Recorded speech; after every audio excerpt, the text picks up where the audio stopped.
Oke, kali ini kita akan mengangkat topik atau mata pelajaran dasar desain grafis. Langsung saja, check it out. Dengan topik unsur-unsur tata letak berupa garis, ilustrasi, tipografi, warna, gelap terang, tekstur, dan ruang. Namun pada topik pembahasan kali ini kita akan mengangkat unsur-unsur tata letak berupa garis dan bidang terlebih dahulu.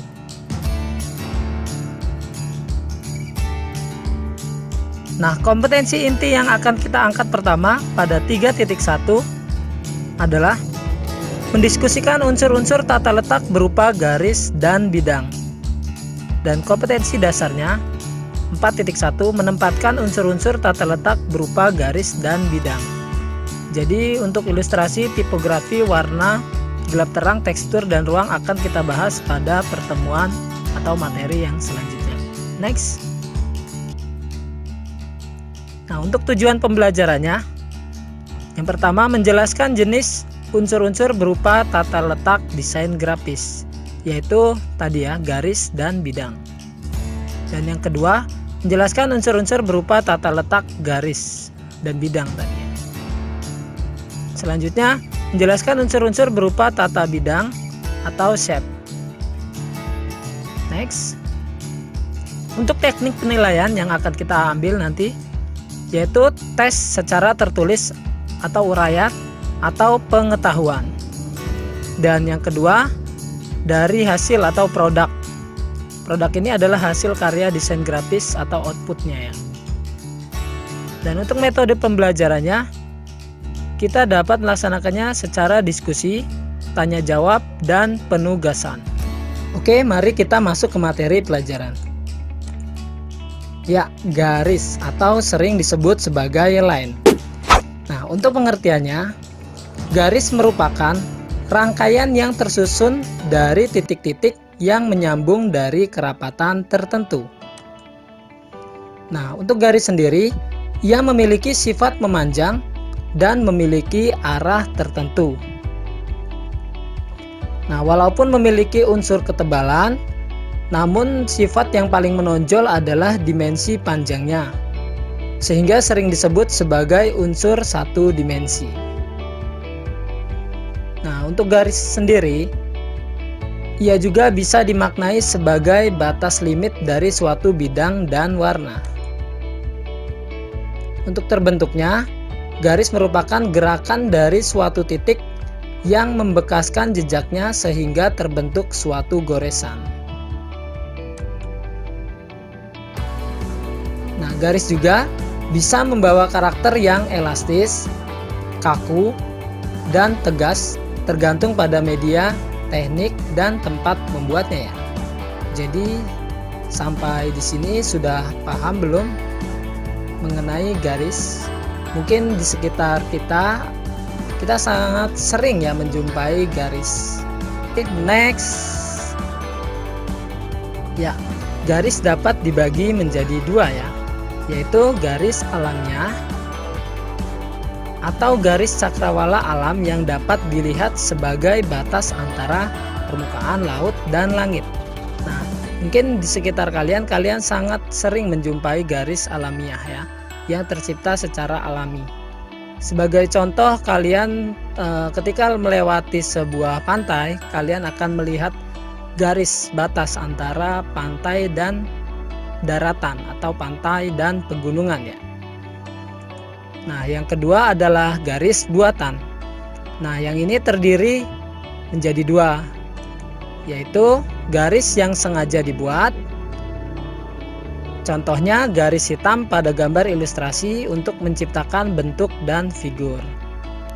Nah, yang kedua adalah garis buatan. Ini terbagi lagi menjadi dua ya, yaitu garis yang sengaja dibuat. Contohnya garis hitam pada gambar ilustrasi untuk menciptakan bentuk dan figur. Dan yang kedua adalah garis yang tidak sengaja dibuat. Nah, untuk yang ini timbul karena tercipta dari dua bidang dan warna yang berbeda. Oke, jadi garis terbagi menjadi dua, garis alamiah dan garis buatan. Nah, untuk garis buatan sendiri ia terbagi lagi menjadi dua sub ya, Sini ada garis yang sengaja dibuat dan garis yang tidak sengaja dibuat. Nah, untuk sampel atau contohnya kita tampilkan pada slide berikutnya. Kita lihat.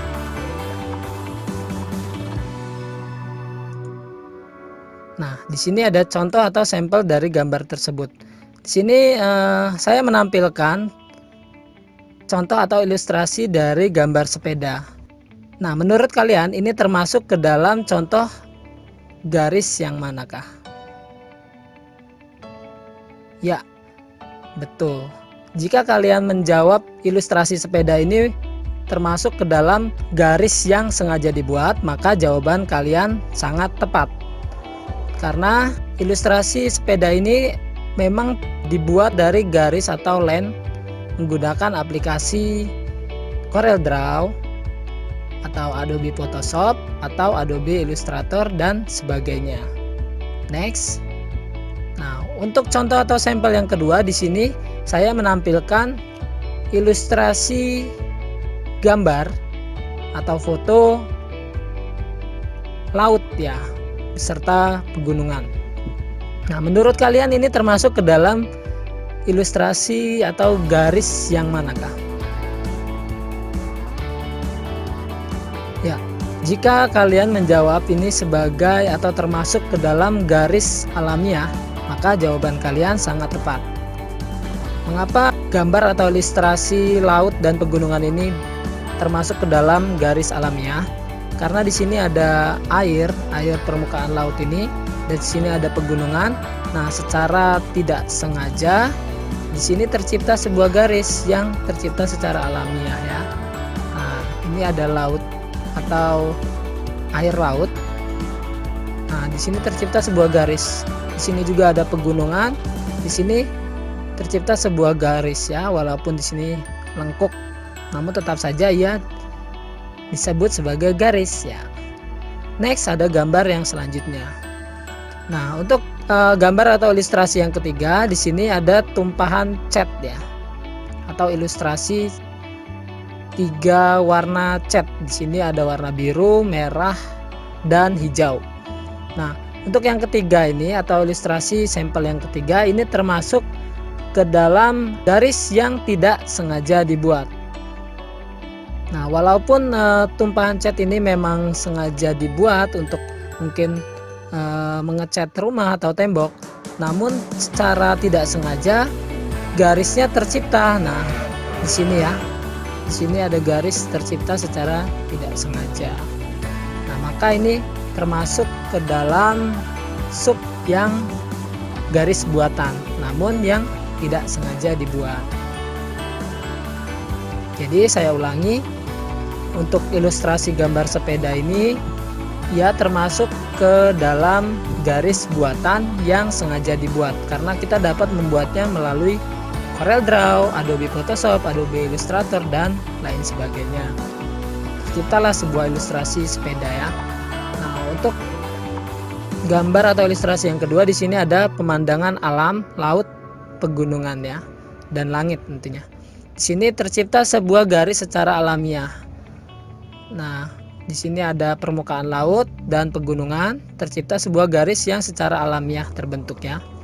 Dan yang untuk yang ketiga, ini adalah garis yang tidak sengaja dibuat. Nah, tumpahan cat ini secara tidak sengaja terbuat atau tercipta sebuah garis. Namun ini tidak alami karena kita kan yang menumpahkannya atau mencampurkannya untuk mengecat tembok misalnya begitu. Next. Nah, untuk fungsi dari tata letak garis. Yang pertama, sebagai pembatas tepi bidang atau objek untuk memberikan representasi atau citra struktur, bentuk, dan bidang. Untuk yang kedua, fungsi dari tata letak garis tersebut menciptakan nilai ekspresi seperti nilai gerak atau dinamika atau movement, nilai irama atau rhythm, dan nilai arah atau direction. Nah, untuk yang selanjutnya, memberikan kesan pada visual design, misal tegas, luas, dinamis, kaku, dan lain sebagainya. Nah, di sini kita berikan sampel dari contoh tata letak garis tersebut. Fungsi tata letak garis tersebut ya. Di sini ada garis secara zigzag, garis lengkung, garis lurus. Di sini akan lihat kesannya seperti garis zigzag ini. Yang dapat kalian lihat di sini kesannya apa? Luas kah, dinamis kah, atau tegas? Dan selanjutnya ada garis lengkung. Kalian bisa melihat sendiri kesan visual, maksudnya kesan visual dari garis lengkung ini apa? Tegaskah, luaskah, dinamiskah, atau lain sebagainya. Oke, next. Selanjutnya adalah sifat dan karakter garis. Nah, dalam hubungannya sebagai elemen tata letak, garis memiliki kemampuan untuk membangkitkan suasana atau menciptakan suatu kesan tertentu. Yang pertama, garis lurus vertikal berkesan stabil atau statis, tenang, kekuatan, atau kemegahan. Yang kedua, garis horizontal dapat mengungkapkan kesan tenang, wawasan luas. Yang ketiga, garis putus-putus dapat mengungkapkan kesan gerak dan gelisah. Yang selanjutnya, garis silang atau diagonal yang dapat mengungkapkan kesan gerak, ringan, dinamis, tegang, dan ragu. Next, garis lengkung dapat mengungkapkan kesan luas, lamban, irama, dan santai, serta kehidupan. Selanjutnya, garis zigzag berkesan gairah, semangat, dinamika, atau gerak cepat. Dan yang terakhir, garis spiral memberikan kesan kelahiran atau gelombang kekuatan. Nah, di sini kalian dapat menyimpulkan garis-garis tersebut. Dapat kalian bayangkan garis lurus vertikal seperti apa? Ya, garis lurus vertikal biasanya tercipta atau garis yang secara tegak ya, secara tegak. Sedangkan garis horizontal secara datar. Garis putus-putus mungkin kalian juga sering melihat, dia terputus-putus ya. Dan garis silang atau diagonal juga kalian juga sering melihat, mungkin garis silang seperti huruf X. Nah, itu garis silang. Sedangkan diagonal dia garisnya miring, agak condong miring. Selanjutnya garis lengkung. Garis lengkung dia seperti ujung elips. Untuk garis zigzag ya nanti kita contohkan garis zigzag seperti apa. Agak susah kita jelaskan di slide ini. Garis spiral juga seperti obat nyamuk ya. Next. Oke, selanjutnya kita akan membuat contoh garis menggunakan software atau aplikasi CorelDRAW.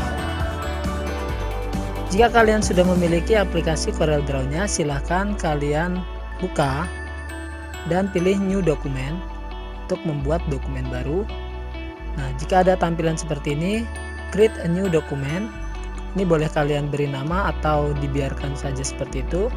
Sebagai contoh di sini akan saya beri nama latihan. Ini tidak usah kalian rubah. Selanjutnya size-nya kalian boleh pilih sendiri, boleh ukuran A4, A5, A6, atau legal dan sebagainya. Langsung saja klik OK.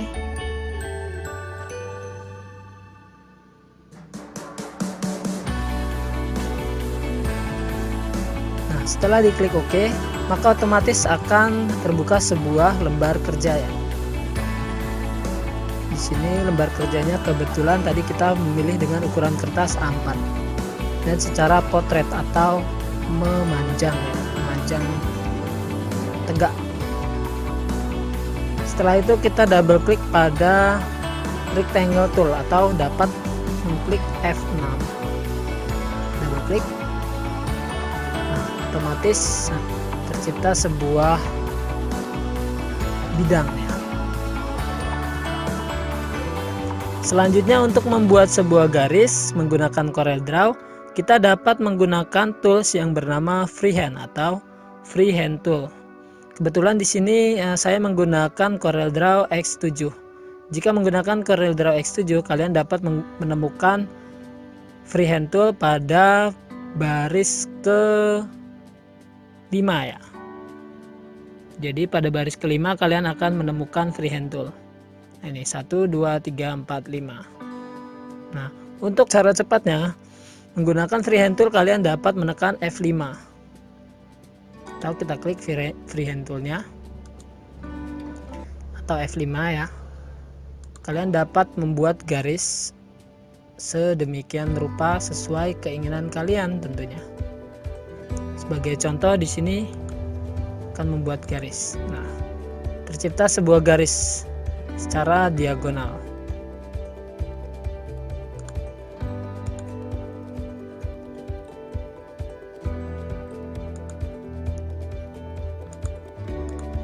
Nah, cukup mudah. Selanjutnya, untuk mengatur ketebalan garis, kalian dapat menggunakan outline pen atau dapat menekan F12. Outline pen di sini. Kalian boleh double klik pada gambar yang seperti kuas ini di ujung kanan bawah ya. Lalu klik pada objek yang akan kalian buat tebal garisnya seperti ini. Nah, pada width-nya kalian buat ketebalannya sesuai selera kalian. Misalnya di sini defaultnya 0,2 mm. Kita akan buat tebal misalnya 0,5 mm. Dan untuk pengaturan warna kalian bisa pilih color. Sini sebagai contoh saya akan memberi warna merah. Langsung kita eksekusi oke. Ya. Jadi cukup mudah itu. Nah, jika garisnya kalian ingin buat secara putus-putus juga dapat, klik objeknya, tetap pilih outline pen. Sini stylenya kalian buat yang putus-putus seperti ini. Asal jangan cinta aja yang putus-putus. Nah, kalau masih SMK nggak boleh cinta-cintaan dulu ya. Setelah lulus sekolah, kuliah, membanggakan orang tua, baru cinta-cinta. Ini merah, kita tarik ya. Tebalannya mungkin masih kurang, jadi tidak terlalu terlihat ya. Kita buat tebalnya misalnya 4 mm. Nah, di sini sangat jelas terlihat. Nah, untuk melengkungkan sebuah garis pada CorelDRAW, kalian dapat menggunakan shape tool. Nah, kita untuk melengkungkan garis tentunya objeknya harus kalian klik dulu atau aktifkan objek yang ingin dilengkungkan. Seperti ini. Jika objeknya aktif, maka di sekitar objek tersebut ada titik-titik hitam ya di sekitarnya. Nah, selanjutnya kalian pilih shape tool. Shape tool atau dapat menekan tombol F10. Di sini shape tool ada pada baris kedua. 1, 2 yang di atasnya pick tool, yang kedua shape tool. Kita klik. Nah, di sini jika shape toolnya sudah aktif, maka akan terlihat seperti segitiga ya, kecil ya. Nah, tuh seperti segitiga kecil di ujung-ujungnya ini. Selanjutnya kalian klik pada objek yang ingin kalian lengkungkan. Misalnya harus mengenai objeknya ya. Klik. Nah, jika objeknya telah memang benar-benar kena, maka di situ ada seperti noda kecil atau node ya. Node kecil ya seperti ini. Selanjutnya kalian bisa lengkungkan dengan cara memilih ini. Di atasnya ini ada pilihan. Kita convert to curve ya. Jika ingin lengkung total seperti ini. Kalian boleh lengkungkan sesuai dengan selera kalian. Nah, sebagai contoh seperti ini. Nah, seperti itu. Oke, saya akan contohkan satu kali lagi. Jadi objeknya harus diaktifkan terlebih dahulu dengan cara kita klik menggunakan shape tool, boleh seperti ini. Selanjutnya kalian klik sampai ada node ya, atau titik hitam. Nah, bagian mana yang ingin kalian lengkungkan, misalnya di sini, atau bisa juga klik kanan, pilih add atau add. Nah, kalian lengkungkan bagian sini misalnya.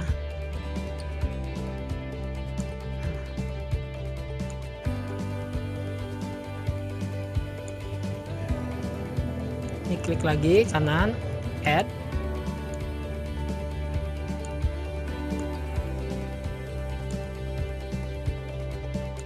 Nah, seperti itu. Jadi cukup mudah menggunakan garis sebagai dasar untuk pembuatan sebuah desain. Cukup simpel dan cukup menarik. Dan yang kedua adalah bidang atau shape. Nah, untuk bidang sendiri merupakan unsur tata letak berupa objek yang memiliki dimensi panjang dan lebar. Jadi, bidang intinya memiliki panjang dan lebar. Dia berupa objek ya. Nah, untuk bidang sendiri ini bersifat pipih.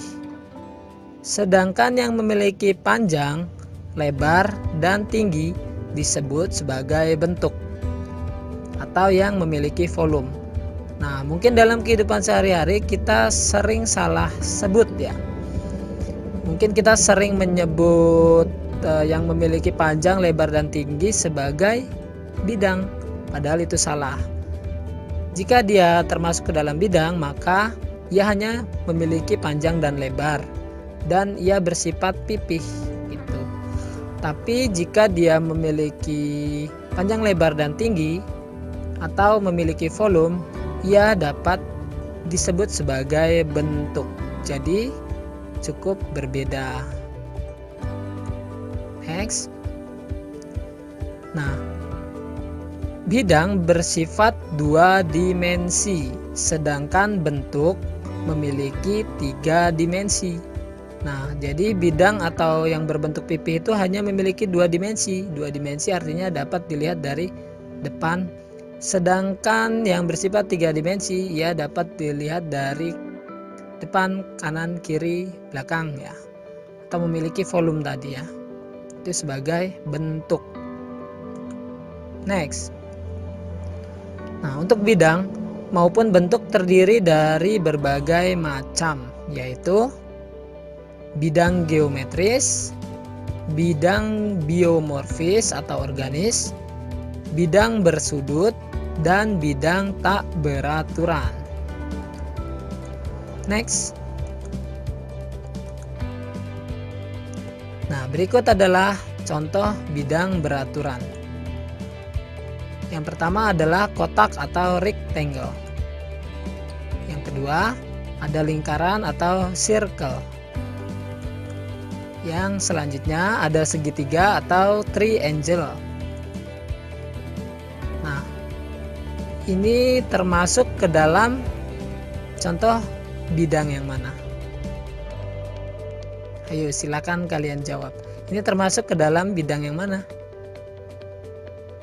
Kotak kah, lingkaran kah, atau segitiga kah? Atau ada jawaban yang lain? Next. Nah, di sini ada gambar kerucut ya, bola, gelas, kubus. Nah, untuk sampel gambar yang kedua ini termasuk ke dalam bidang ataukah bentuk? Ayo silakan kalian jawab. Untuk sampel yang kedua ini termasuk ke dalam jenis bidang atau bentuk? Next, yang selanjutnya. Untuk sampel yang ketiga, ini masuk ke dalam bidang ataukah bentuk? Di sini ada lingkaran, elips, kotak, persegi panjang ya. atau segitiga, prisma, bintang, dan lain-lain? Silakan kalian jawab. Next. Nah, untuk bidang, ia dapat tersusun dari komposisi huruf-huruf yang dirangkai secara kreatif sehingga dapat menyampaikan pesan tertentu, terlihat unik, dan dapat membawa karakter yang jelas.